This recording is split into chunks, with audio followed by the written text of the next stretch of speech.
tudo bem com vocês?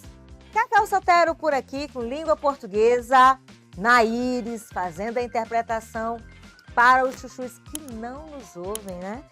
Acessibilidade é aqui, na plataforma Gonçalves Dias, a melhor plataforma de educação do Brasil. Estamos nesse projeto do Governo do Estado através da Secretaria de Educação. Que projeto? Cursinho preparatório Paz, UEMA Enem, só quer dizer Paz Enem. É Paz UEMA Enem. E novidade, temos também, dentro desse preparatório, 2 cursos de redação, um voltado para o Enem e outro voltado para o EMA. O seu lugar é aqui. Compartilha com seus amigos, acesse os nossos conteúdos e você vai gabaritar na sua prova. Seja aqui no Maranhão, seja em qualquer lugar do Brasil, a plataforma faz a diferença. Uma equipe maravilhosa de professores trazendo o melhor dos vestibulares para você, tá bom?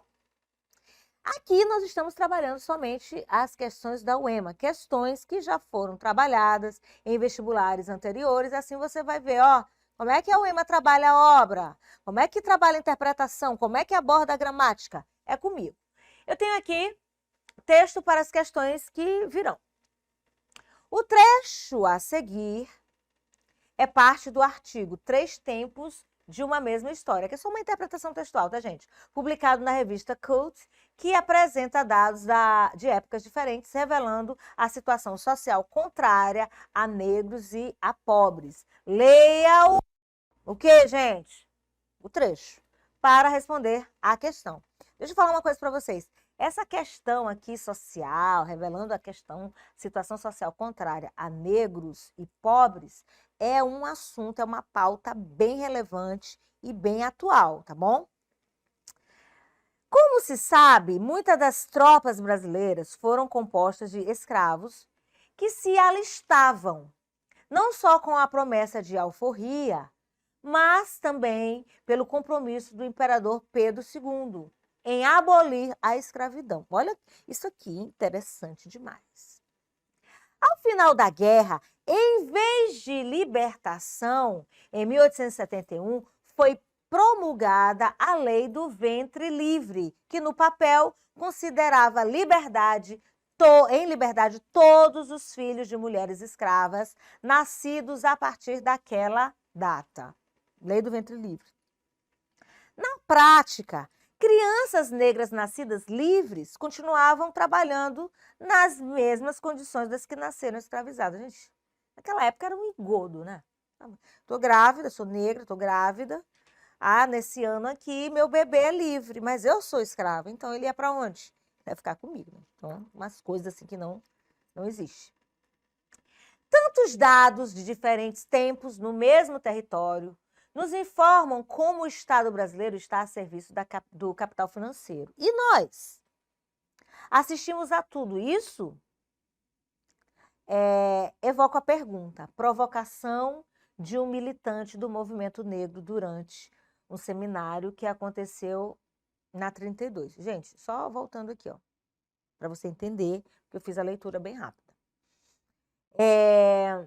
Tantos dados de diferentes tempos no mesmo território nos informam como o Estado brasileiro está a serviço do capital financeiro. E nós assistimos a tudo isso? Evoco a pergunta, provocação de um militante do movimento negro durante um seminário que aconteceu na 32. Edição da Feira Nacional da Reforma Agrária em São Paulo. Para o meu bisavô, disseram que ele deveria ser um bom escravo, que a abolição logo viria. Para o meu avô, prometeram que se ele trabalhasse bastante, teria condições de vida. Para o meu pai, disseram que depois do ginásio viria a CLT. Para mim, foi o ensino superior. Mas mesmo graduado, sou parado pela polícia e não tenho emprego. Até quando vamos acreditar nas promessas? Esse texto, que foi publicado na Revista Brasileira de Cultura, é de 2018, tá bom? Junho de 2018. Esse vestibular aqui foi em 2018. Observe, uma coisa importante. Um texto bem atual para a época. Você está entendendo o que eu estou falando? Estou falando da referência. É um texto de junho de 2018, no vestibular que acontece em novembro, tá? Então, assim, às vezes você está no mês de junho. Com certeza as provas já estão elaboradas. Não, tá? Atentem para isso. Então, aqui é feita uma análise de uma época, a época da lei do ventre livre. O cara fala do meu bisavô, do meu avô, do meu pai, ele negro, e a condição dele hoje, tá certo?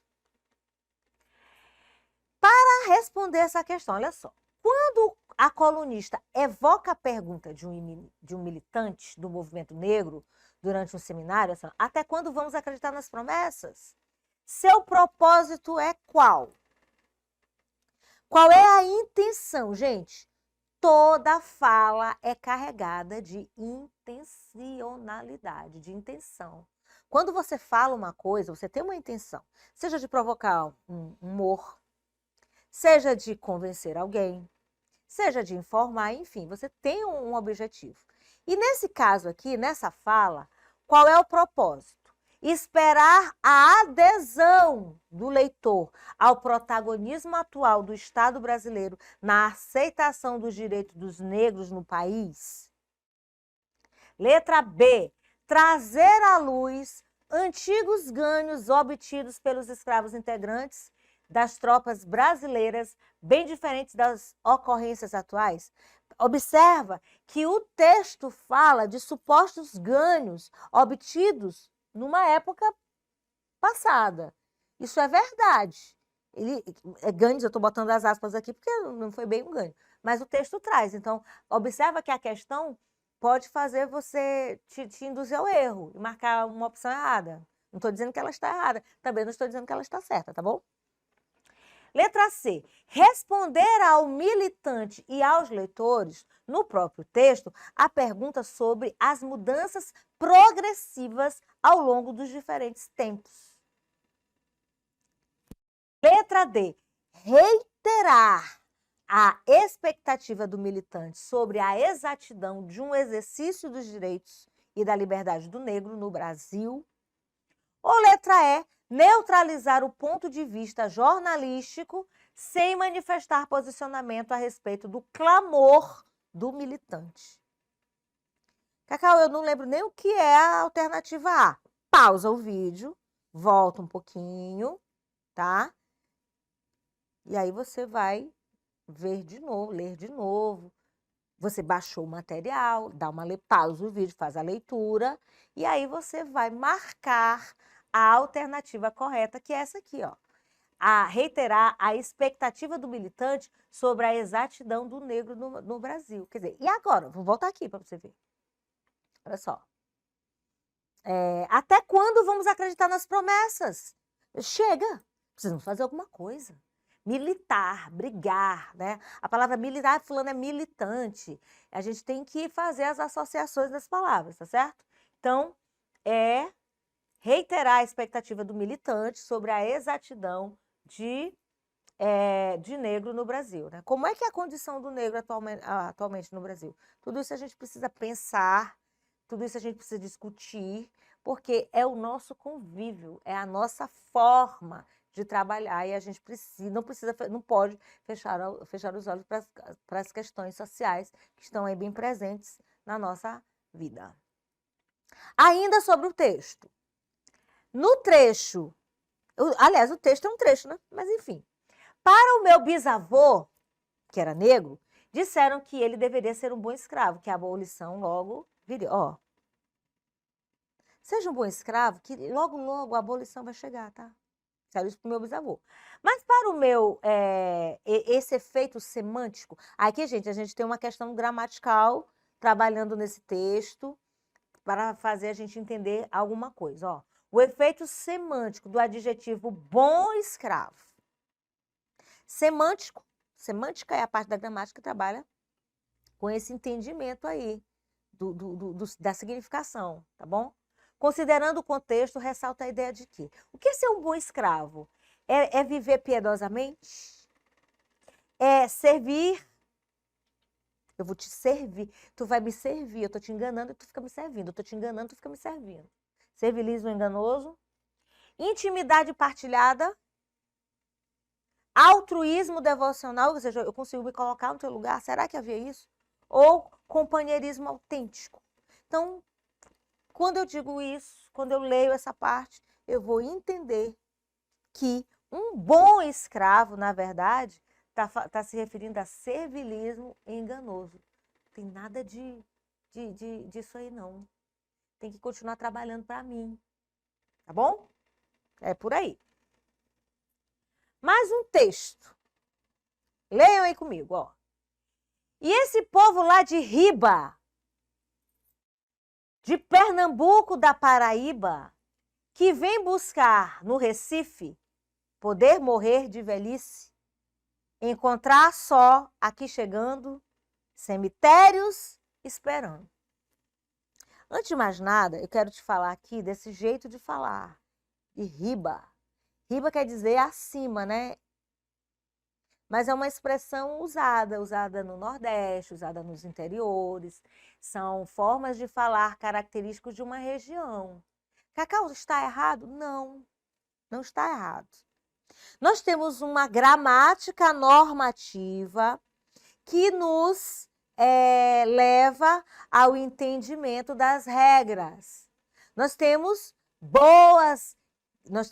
mais complexas regras dentro da gramática, que você tem que saber, porque você vai produzir um texto dissertativo, argumentativo, que precisa seguir esses padrões da língua, certo?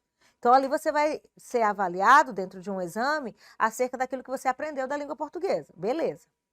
Mas existem pessoas ao nosso redor, ou na nossa família, ou na nossa vizinhança, pessoas que não tiveram a mesma oportunidade de estudar. Então, gente, essas expressões que a gente não considera errado, né? Faz parte da linguagem de algumas pessoas, né? Nesse Brasil tão rico, cheio de regiões, 5 regiões, cada região tem a sua especificidade, isso também está inserido na fala. Então, não existe o falar feio, existe o falar para entender, para você entender, tá bom? Então, não existe essa história de, tem que ser assim, porque assim é mais bonito. Não. Falar bonito é falar com objetividade, clareza e se fazer entender. Lembramos que vivemos numa sociedade onde nem todo mundo tem a mesma oportunidade de estudar, tá bom? Então, nada de preconceito com a língua, preconceito linguístico. Fica a dica, tá certo? Não é viagem o que fazem, vindo por essas caatingas vargens. Aí está o seu erro. Vem seguindo seu próprio enterro. Gente, aqui, nessa obra de João Cabral de Melo Neto, Morte e Vida Severina, foi obra da UEMA. E aqui a gente tem um trecho, certo? É um trecho. É um trecho, uma linguagem muito carregada, muito regional, tá? Uma forma de falar assim, bem típica, bem característica de uma região. Aqui, se você viu, Recife. O que a gente tem aqui? Vou voltar de novo, né? Esse povo lá de Riba. Então, eu tô aqui, ó, de Pernambuco, da Paraíba, que vem buscar no Recife. Então, Recife é a capital. O povo lá de Riba mora lá na Paraíba, né? Se você não sabe, Recife, Paraíba e Rio Grande do Norte. As respectivas capitais são próximas. Então, Natal é bem perto de João Pessoa, que também é bem perto de Recife, tá certo? Então, o autor, e Pernambuco é um estado bem grande. Então, o pessoal vem lá de Riba, quer dizer, vem lá de cima, para cá, para o Recife, atrás de quê? Para morrer de velhice. Porque você sabe que o êxodo dos interiores para as capitais, as pessoas estão buscando vida melhor, condições melhores, querem trabalhar, querem estudar, então é algo assim que se almeja, mas nem sempre se consegue. Então o autor fala isso aqui, né? Quando chega aqui em Recife, eles vão morrer de velhice, porque vão encontrar aqui chegando o quê? Esperando por eles só o cemitério, não tem nada não. Então, não é viagem o que fazem, vindo por essas caatingas, vargens, aqui a vegetação, aí está o seu erro. Venha seguindo seu próprio enterro. Então, o autor está dizendo que as pessoas fazem esse êxodo, mas elas vão chegar lá em Recife e vão morrer, porque não tem nada lá para oferecer para esse pessoal. Então, é melhor ficar onde está, não sei. O termo aí é um elemento de continuidade, certo? No contexto, bom, gente, o termo aí é continuidade. Agora, o contexto, no texto, será que vai ser do mesmo jeito? Vou voltar? Dá uma pausa, lê, eu vou voltar contigo. Olha aqui, ó. A gente já sabe que o que ele está falando, que as pessoas vêm lá de cima, né, lá de Riba, para o Recife, não vai encontrar nada, só cemitério, tá? E ele diz assim, ó, não é viagem o que fazem. Eles vêm para cá, vindo por essas caatingas vargens, aí está o seu erro. Venha seguindo o seu próprio enterro. Entendeu aí? Aí. Então, o termo aí é um elemento de continuidade. Ou seja, é um advérbio, né? É um advérbio de lugar. Ou é um elemento de continuidade quando você conta, né? Fala, contar uma história, tal, é assim, assim, assim. Aí, como eu disse agora, né? Pois é. No contexto, aí eu tenho que voltar para esse trecho. O emprego desta expressão, né, deste termo, no texto. O sentido desse termo pode ser recuperado de forma coerente na seguinte expressão. Aí, no caso, eu vou trocar esse aí por uma dessas palavras aqui. Na espera, letra A. Letra B, na busca. Letra C, nessa morte. Letra D, nessa vinda. Letra E, nessa esperança. É uma conexão, gente. É uma troca sem que o sentido se perca. Então, continuidade, nesse caso, não é o que o texto traz para a significação desse termo, tá certo? Olha só. Nessa vinda, ó. Nessa vinda está o seu erro. Venha seguindo. Vamos voltar para o texto ficar mais bonito? Nessa vinda? Pois é. E esse povo lá de Riba, eu estou numa região, eles estão vindo de uma posição que está acima de mim, né? Do eu lírico aqui. De Pernambuco, da Paraíba, que vem buscar no Recife poder morrer de velhice. Encontra só, aqui chegando, cemitérios esperando. Gente, é uma visão bem atípica. Não é viagem o que fazem. Vindo por essas caatingas vargens, aí está o seu erro. Vindo por essas caatingas vargens, nesta vinda está seu erro. Dessa vinda está seu erro. Venha seguindo seu próprio enterro, tá bom? Nessa vinda, eu falei dessa, nessa vinda, tá bem aqui, ó. Eles vêm por caatingas e vargens. Nessa vinda está seu erro. Vem seguindo o seu próprio enterro. Ou seja, sair de uma região para chegar no Recife, segundo Morte e Vida Severina, é sentença de morte. Não vai encontrar nada em Recife, não tem, tá certo? Aí, no caso, gente, é o contexto, é o período, né? O período, você sabe que as regiões do Nordeste, né, foram muito castigadas com a seca, e no período aí da obra, que foi obra obrigatória para o vestibular da UEMA, nessa época, você tinha que saber tudinho lá desse poema maravilhoso, narrativo também, tá certo? Bom, gente, hoje nós trabalhamos mais questões da UEMA, ainda temos mais questões lá para frente, então você já sabe, o seu encontro marcado conosco aqui na plataforma Gonçalves Dias, a melhor plataforma de educação do Brasil. Prepare-se conosco e gabarite na sua prova. Compliquei?